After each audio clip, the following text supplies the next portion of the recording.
আসসালামু আলাইকুম, সবাইকে শুভেচ্ছা জানাচ্ছি। মাসুম মাহবুব। প্রিয় দর্শক, আমি বাংলাদেশ বিষয়ে আজকে কথা বলতে চাই। কি চলছে আসলে বাংলাদেশের রাজনীতিতে? শেখ হাসিনা চলে যাওয়ার পর বাংলাদেশের রাজনীতিতে এখন মুখ্য ভূমিকায় আছে বিএনপি এবং জামায়াত। কিন্তু এর মধ্যেও তৃতীয় আরেকটি দল এনসিপি, তারাও আলোচনায় থাকছে। কিন্তু সব কিছু ছাপিয়ে হঠাৎ করে নতুন আলোচনায় আসছে নুরুল হক নূর, যে ব্যক্তি রাজনীতির কেন্দ্রে কখনো দাঁড়াতে পারেনি। হঠাৎ করে তিনি রাজনীতির কেন্দ্রে আসতে চায়।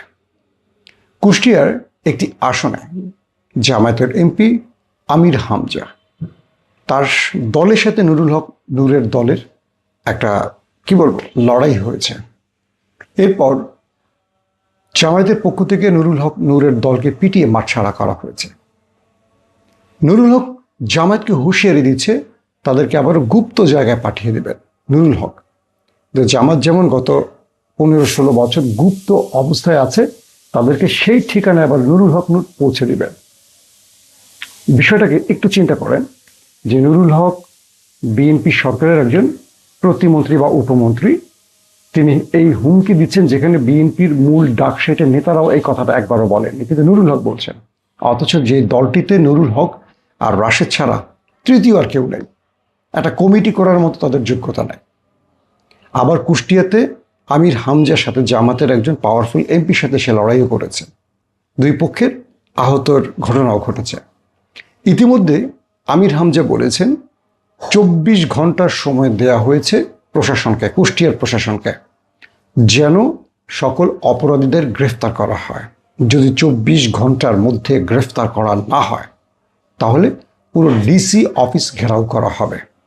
আবার আমির হামজা এটাও বলছেন যে পুরো বাংলাদেশের সাথে কুষ্টিয়ার দৃশ্য ভিন্ন।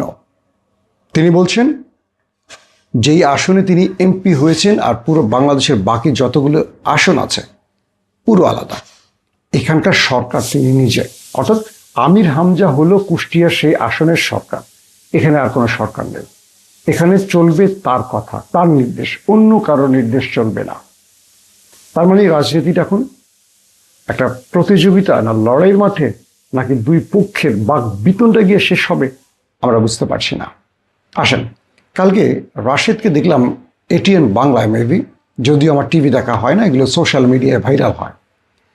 তুষার এনসিপির একজন আলোচক বা নেতা, তার সাথে রাশেদ খান, বর্তমান বিএনপি রাজনৈতিক অ্যাডভাইজার তারেক রহমানের, বেশ হাতাহাতির পর্যায়ে চলে গেছে, তুই তোকারি চলে গেছে, যা স্ল্যাং বলা হয়েছে। একটা বিষয় না খুব খারাপ লাগে, এই রাশেদ বা নুরুকে আমরা প্রচুর সমর্থন করতাম আর্থিকভাবে বা মানসিকভাবে বা যে কোনোভাবে। বিপদগ্রস্ত সময় তাদেরকে সর্বোচ্চ চেষ্টা করছি আমরা সাহায্য করতে। হঠাৎ করে ক্ষমতায় বসে তারা কেন জানি আওয়ামী লীগ হয়ে যাচ্ছে, আওয়ামী লীগের ভাষায় কথা বলছে, আওয়ামী লীগের বডি ল্যাঙ্গুয়েজ ব্যবহার করছে। আমরা ইনু মেননদেরকে দেখেছি, তাদের পরিণতি দেখেছি। তারা এখন কোথায় আছে আপনারা সবাই জানেন, জেলের অন্ধকার ঘরে। আওয়ামী লীগের শেখ হাসিনা পালিয়ে গেছে, তাপস পালিয়ে গেছে, জয় নেই, পুতুল নেই। শেখ হাসিনার পরিবারের একজনও গ্রেফতার হয়নি, এবং শেখ হাসিনার খুব কাছের এমপি মন্ত্রীদের অনেকেই গ্রেফতার হয়নি, তারা নিরাপদে দেশ ছেড়ে চলে গেছেন। কিন্তু এনু মেনন জেলে আছে, আপনারা জানেন। তো রাজনীতির একটা টাইম ক্ষমতা ব্যবহার করে, আধিপত্য তৈরি করে, কিংবা অর্থ বাগিয়ে পকেটে পুরে, এরপর পরিণতিটা যদি হয় এরকম যে শেষ সময়টা এই অর্থ আরাম আয়েসে ব্যবহার না করে জেলখানায় বসে মৃত্যুর প্রহর গোনা হয়, এই রাজনীতির প্রয়োজনকে? রাশেদ খান বা নুরুল হক নূর ততদিন পর্যন্ত মানুষের কাছে ভালোবাসার ছিল যতদিন তারা ফ্যাসিস্ট হাসিনার বিরুদ্ধে সোচ্চার ছিলেন। কিন্তু বর্তমানে তাদেরকে দেখে মনে হচ্ছে তারা ফ্যাসিস্টের রূপ ধারণ করছেন, অর্থাৎ ক্ষমতায় বসে তারা নিজেকে একটা ফ্যাসিস্ট রূপে দেখাতে চাইছেন। তবে সবচেয়ে দুঃখজনক ব্যাপার হলো এই লোকগুলোকে বিএনপি তাদের ঘরে নিয়ে আসছে। যে বিএনপি গত 18 বছর জনপ্রিয়তার 1 নম্বরে ছিল, বা জালিমের জুলুমে বিএনপি এতটা নিষ্পেষিত ছিল যে মানুষের ভালোবাসা বিএনপির দিকে ছুটে গেছে বলে বাংলাদেশের ইতিহাসে ফেয়ার নির্বাচনে বিএনপি সর্বাধিক আসন পেয়েছে। সেই দলটির উপর থেকে মানুষের আস্থা ক্রমান্বয়ে কমছে। আপাত দৃষ্টিতে সোশ্যাল মিডিয়াতে এই দৃশ্যগুলো চোখে পড়ছে। ভালো করে খেয়াল করবেন যে সোশ্যাল মিডিয়াতে বিএনপির পক্ষে ন্যারেটিভ খুব কম আছে। মানুষের লেখালেখি বা মানুষ যারা ব্লগিং করছে বা যারা ন্যারেটিভ উৎপাদন করছে বা যারা এক কথা মোটিভেশন করছে, চারদিক থেকে দেখবেন বিএনপির পক্ষে কথা বলার শক্তি কমে যাচ্ছে। বিএনপিকে কেউ কেউ আওয়ামী লীগের জায়গায় বসাচ্ছে। এটাকে বিএনপিকে মনে রাখতে হবে। কথাটা কেন বললাম? আওয়ামী লীগের আমলে যখন আমরা কথা বলতাম, জামায়াত বা বিএনপি বা আদার্স দল যারা আওয়ামী লীগের জোটে ছিল না তারা খুশি হতেন, বাহবা দিতেন। আর জামাত আমাদের আওয়ামী লীগ আমাদের খুঁজত গ্রেফতারের জন্য, যে কারণে দেশ ছেড়ে পালাতে হয়েছে। এখন যখন আমরা কথা বলছি, হয়তোবা জামাত বা আদার্স এনসিপি খুশি হবে, বিএনপি অখুশি হবে। তো বিএনপি তো চিরকাল ক্ষমতা থাকবে না, কোনোদিন বিএনপি আবার বিদায় নেবে। আবার যখন আমরা সরকারের বিরুদ্ধে কথা বলবো, বিএনপি বাহবা দেবে। আসলে সত্য কথার সবচেয়ে বড় জ্বালাটা হলো সবাইকে খুশি করা যায় না। বাস্তবিক অর্থে আসল প্রেক্ষাপট তুলে ধরার অর্থ হলো কেউ যেন ভুল করার আগে আয়নায় নিজেকে দেখে। তাই আমরা এই কথাগুলো বলি। আমরা চাই না কোনোদিন যেন বিএনপি আওয়ামী লীগের রূপে দাঁড়ায়। তাহলে আমাদের আত্মহত্যা ছাড়ার পথ থাকবে না, কারণ এটার সাথে আমাদের রক্ত, আমাদের ঘাম, আমাদের পরিশ্রম, আমাদের ভালোবাসা মিশে আছে। তাই এই কথাগুলো বাধ্য হয়ে বলছি। ধরুন ডাকসুর বর্তমান যারা নির্বাচিত প্রতিনিধি সাদিক ফরহাদরা একটা জব ফেয়ার করেছে। চীনের প্রায় 31 থেকে 35টির মতো প্রতিষ্ঠান সেখানে এসছে। 430 জনের চাকরি কালকে এক ফেয়ারে হয়ে গেছে এবং এদের বেতন 1 লাখ, 1.5 লাখ, 2 লাখ, 2.5 লাখ, 3 লাখ পর্যন্ত নির্ধারণ করা হয়েছে। অর্থাৎ ডাকসু যে জব ফেয়ারটি করেছে চীনের বিভিন্ন বেসরকারি প্রতিষ্ঠানকে এনে, যেটা বললাম 31টির মতো প্রতিষ্ঠান মেবি অংশ নিয়েছিল, সেখানে সরাসরি ইন্টারভিউর মাধ্যমে 430 বা 431 জনের মতো, 430ই ধরলাম, আমাদের বেকার যুবক ভাই বোনদের জব হয়েছে। এরা মধ্যপ্রাচ্যে যে খাটনি খাটে এরকম না। মধ্যপ্রাচ্যে মানুষের বাগান পরিষ্কার করে, টয়লেট পরিষ্কার করে, কারো গাড়ি ড্রাইভ করে, কারো বাচ্চা পালে, এইরকম কাজ নয়, প্রথম শ্রেণীর কাজ। ফরহাদের একটা কথা আমার ভালো লাগছে, যে বাংলাদেশে আমাদের ভাই বোনেরা বিদেশে গিয়ে গাধার মতো খেটে রেমিটেন্স পাঠায়, আর বিদেশিরা এই দেশে এসে ভালো জবে ঢুকে হ্যান্ডসাম স্যালারি নিয়ে সেই দেশে ফেরত চলে যায়, আর আমাদের বেকাররা এই দেশে বসে জব পায় না। এবার আমরা সেই উদ্যোগটা নিতে চাই। আমাদের মেধাবীরা আমাদের দেশেও জব পাবে, বিদেশেও পাবে, সেটা মেধার মাধ্যমে এবং সম্মানজনক। এবং কালকে পুরো ঢাকার টিএসসিতে অজস্র মানুষ, হাজারো মানুষ জড়ো হয়েছে চাকরির জন্য, এবং এটি ডাকসুর ইতিহাসে একটা অন্যতম নজির স্থাপন করলো ডাকসুর বর্তমান প্রতিনিধিরা। কিন্তু আফসোসের বিষয় কি জানেন? এখানে একাধিক মন্ত্রীকে দাওয়াত দেওয়া হয়েছে, তারা আসবেন কথা দিয়েও আসেন। ডাকসুর শিক্ষকরা আসবেন বলেও আসেনি, কারণ উদ্যোগটা ডাকসুর বর্তমান প্রতিনিধিরা নিয়েছে যারা শিবিরের প্যানেল থেকে বিজয়ী। তাহলে এই দেশটা আবারও সেই পক্ষে বা দলে বিভক্ত হয়ে যাচ্ছে। এই দেশটায় ভালো কিছুর পক্ষে কেউ দাঁড়াবে না। আজকে শিবির যে কাজগুলো করেছে নিঃসন্দেহে ভালো কাজ, কালকে ছাত্রদল আবার এখানে নির্বাচিত হবে, তার চেয়ে ভালো কাজটা আমাদের ছাত্রদলের ভাইয়েরা করবে। এটাই তো প্রতিযোগিতা হওয়ার কথা, নাকি ছাত্রদল ছাত্রলীগের কাজ একটাই, মূল দলকে সাপোর্ট দেয়া, বিক্ষোভ করা, পটকা মারা, বোমা মারা, গণরুম তৈরি করা, মধুর ক্যান্টিন দখল করা, অমুকের উপর টর্চার করা, প্রত্যেকদিন রুটিন করে মিছিল করা। এটা কি ছাত্রদের কাজ? নাকি ছাত্রদের কাজ ছাত্রদের অধিকার নিয়ে কাজ করা? যে শিবির ঢাকা বিশ্ববিদ্যালয়ে নিষিদ্ধ ছিল, সেই শিবির 5 তারিখের পর ফ্রি ফেয়ার ইলেকশনে পুরো প্যানেল বিজয় লাভ করেছে। এতে কি আপনারা অবাক হন নাই? পুরো বাংলাদেশের যতগুলো বিশ্ববিদ্যালয় নির্বাচন হয়েছে প্রত্যেকটা শিবির ফুল প্যানেলে বিজয় লাভ করেছে। আপনারা কি অবাক হননি যে শিবির 5 তারিখ পর কি চমক দেখিয়েছে?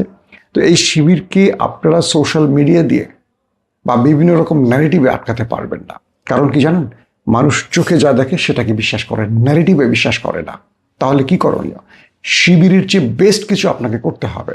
যদি সেটা না পেরে আপনি মারেন, ওইটাকে বানচাল করেন, ওখানে হামলা করেন, ওখানে অস্ত্র, ওই যে হেলমেট পরে ছাত্রলীগের মতো লাঠিসোঁটা পাইপ নিয়ে হামলা করেন, আপনার জনপ্রিয়তা কমবে।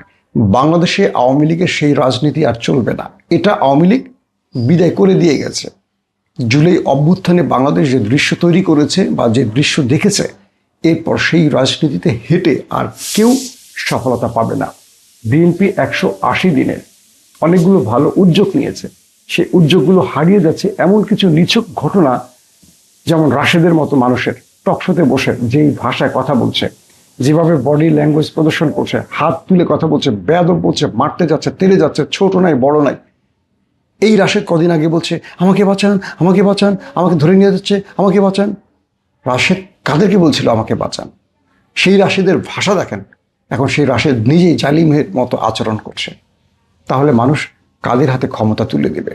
যারা জালিম তাদের হাতে, বা যারা জুলুম থেকে জুলুম সহ্য করে এখন জালিম হয়ে যাবে তাদেরকে? বাংলাদেশের মানুষ রাজনীতি নিয়ে এখন যথেষ্ট ভাবে। যাদের ফার্মের মুরগি বলি, যাদেরকে আমরা ডিজিজ বলি, যাদেরকে আমরা টিকটক প্রজন্ম বলি, তারা হাসিনাকে সরিয়েছে। তারা আমার আপনার চেয়ে রাজনীতি কম বোঝে না। তাদেরকে আপনি মিছিল মিটিং দিয়ে আর আকর্ষণ করতে পারবেন না। জামায়াত শিবির যে ট্র্যাকে আছে, এই ট্র্যাকটা বিএনপিকে অনেক বড় চ্যালেঞ্জ জানাচ্ছে। কেন বিএনপি সেটা বুঝতে পারছে না? কেন বিএনপি তার বিদ্যুৎ বিভাগের ধসের পর বিরোধী দলের কাছ থেকে চাইতে হবে পরিকল্পনা? তাহলে তারেক রহমান যে বলছে আই হ্যাভ এ প্ল্যান, সেই প্ল্যানটা কোথায়? এই প্রশ্নগুলো আসবে। তবে একটা বিষয় আমরা বলতে পারি, বিএনপিকে আওয়ামী লীগের দিকে টেনে নিচ্ছে কেউ বা কারা, এটা কি বিএনপি বুঝতেছে না, নাকি বিএনপি বুঝেও কিছু করতে পারছে না? বিএনপি তার সঠিক পথটিকে এখনো খুঁজে পাচ্ছে না বলেই আমার মনে হয়। তার ছাত্রদল, যুবদল নিজেরা চাঁদাবাজি করতে গিয়ে নিজেরা নিজেদেরকে মেরে ফেলছে, নিজেদেরকে হত্যা করছে। এই দৃশ্যগুলো আর দেখতে চাই না। একদিকে গঠনমূলক রাজনীতি করছে বিরোধী দল থেকে, আর সরকারের মধ্যে একটা এলোমেলো আগাছড়া, কি বলবো, পুরোপুরি একটা বিচ্ছিন্ন টাইপের কিছু হচ্ছে। রাশেদ নুরুদের মতো ব্যক্তিরা এখন রাজনীতি কেন্দ্রে বসে বাষ্প ছড়াচ্ছে, উত্তপ্ত বাষ্প। এটা বিএনপির ক্ষতি করছে। রাশেদরা যতদিন কথা বলবে বিএনপির তত ভোট কমবে। লিখে রাখেন কাগজে। ইনু মেনুনদের জন্য আওয়ামী লীগের এই পরিণতি, এবং ইনু মেনুনরাও ডুবেছে। তো আমরা চাই না এরকম বেফাস মন্তব্য। এমন ব্যক্তিদের টকশোতে বিএনপি পাঠাক, যাদের কথায় বিএনপির ভোট কমে যায়, আস্থা কমে যায়। একটু কান পেতে শোনেন, যারা বিএনপি করেছে, বিএনপিকে ভালোবেসেছে, তারাও বিএনপির বর্তমানে এই সিচুয়েশনে, এই আচরণে, এই রাষ্ট্র ব্যবস্থা, এই কাঠামোতে খুশি নয়। তাহলে বিএনপিকে কি করতে হবে? বিএনপিকে আবারও জনবান্ধব রাজনীতি করতে হবে। জনগণ যেটা চায় সেটা করতে হবে। তারেক রহমান আগে মানুষের বক্তব্য শুনতেন, কাছে ডাকতেন, তাদের পরিকল্পনা শুনতেন। কিন্তু এখন বিএনপি যত অপরাধী করুক, কোনো সাজা হয় না। হবিগঞ্জের মাহাদি কি অপরাধ করেছে? বিদ্যুতের দাবিতে রাস্তায় নেমেছে, পুলিশ তাকে টেনে হিঁচড়ে গায়ে হাত তুলে নিয়ে গেছে। সে একটা প্রতিবাদ করেছে, কোন আইনে আমাকে গ্রেফতার করছেন? এটা আইনের বার্তা, এটা আইনের বিরুদ্ধে। আপনি আইন মানছেন না। পুলিশ কোনো জবাব দিতে পারেনি।